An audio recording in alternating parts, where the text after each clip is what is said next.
Welcome back to PatBar LSAT Prep. In this video, we conclude our presentation of Section 3 of PrepTest 76. This fourth problem tells us that 6 cookbooks will be published in the coming year, some in the spring, some in the fall. These are our players. We are told that each cookbook will be published in one of those seasons, which tells us at a glance that there will be no repeats. And that's pretty much it. Our rules: M and P will not be in the same season. K and N must be in the same season. If K comes out in the fall, so will O. And if M comes out in the fall, N will be published in spring. Putting our rules in shorthand looked like this.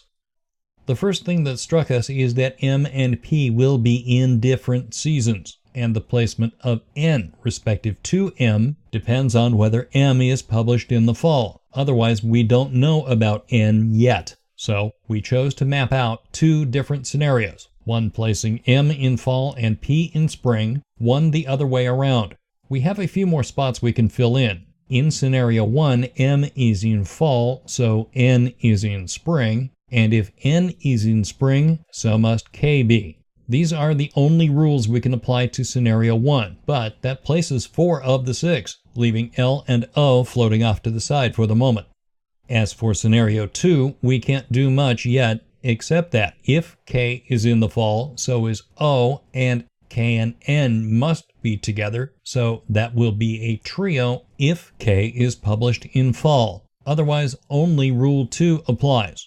On to our questions. In fact, for question 19, we don't even need our diagram. The rules alone get us there. K and N must be together, so A is wrong. M and P cannot be together, eliminating B. If K is fall, O is fall, so C is wrong.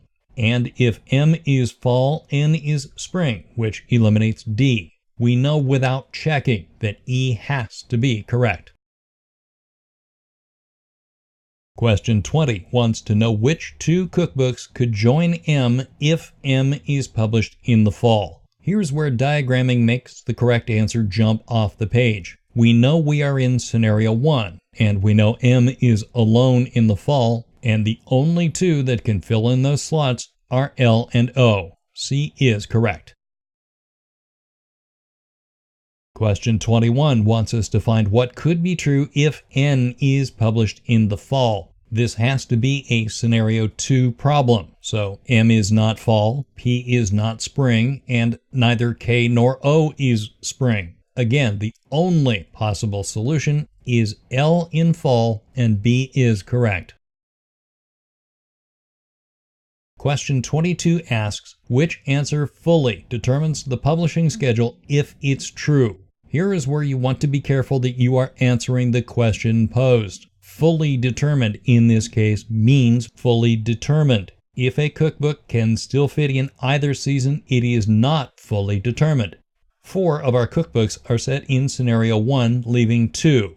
K is in spring, so A doesn't apply. P is in spring, so placing O in fall leaves L undetermined. P is not in fall, so answer C is out.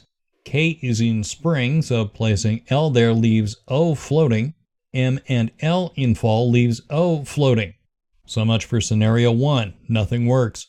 In scenario 2 then, if K is in fall and L is in spring, K must be accompanied by N and O if in fall. All 6 are set in stone, and we need go no further. A is correct. Question 23 throws us a curveball. It wants us to change one of our rules, specifically to find the one substitution that, if applied instead of Rule 4, would have the same effect in putting together our schedule. Put another way, the incorrect answers would make changes to our diagram. Any change. So there's one we can eliminate immediately. Did you spot it? We already know M and P are not published together. To apply C instead of Rule 4 eliminates the first scenario entirely. That's not only a change, it's a do-over, so we eliminate C. A cannot be right. It sets L in stone, and that's a change. D, too, cannot be correct. If N joins M in spring, that places N and K in spring in scenario 2, leaving only O floating. E has to cause a change no matter what, since O floats in either scenario, so B must be correct. This is the final question in section 3. If your diagram was similar to ours, you saw that B doesn't apply to scenario 1 and has no effect on scenario 2. Again, the judgment call. Choose it and be done, or check your work, or choose it and then check your work if any time remains. In our next video, we will present questions 1 through 9 of section 4 of PrepTest 76.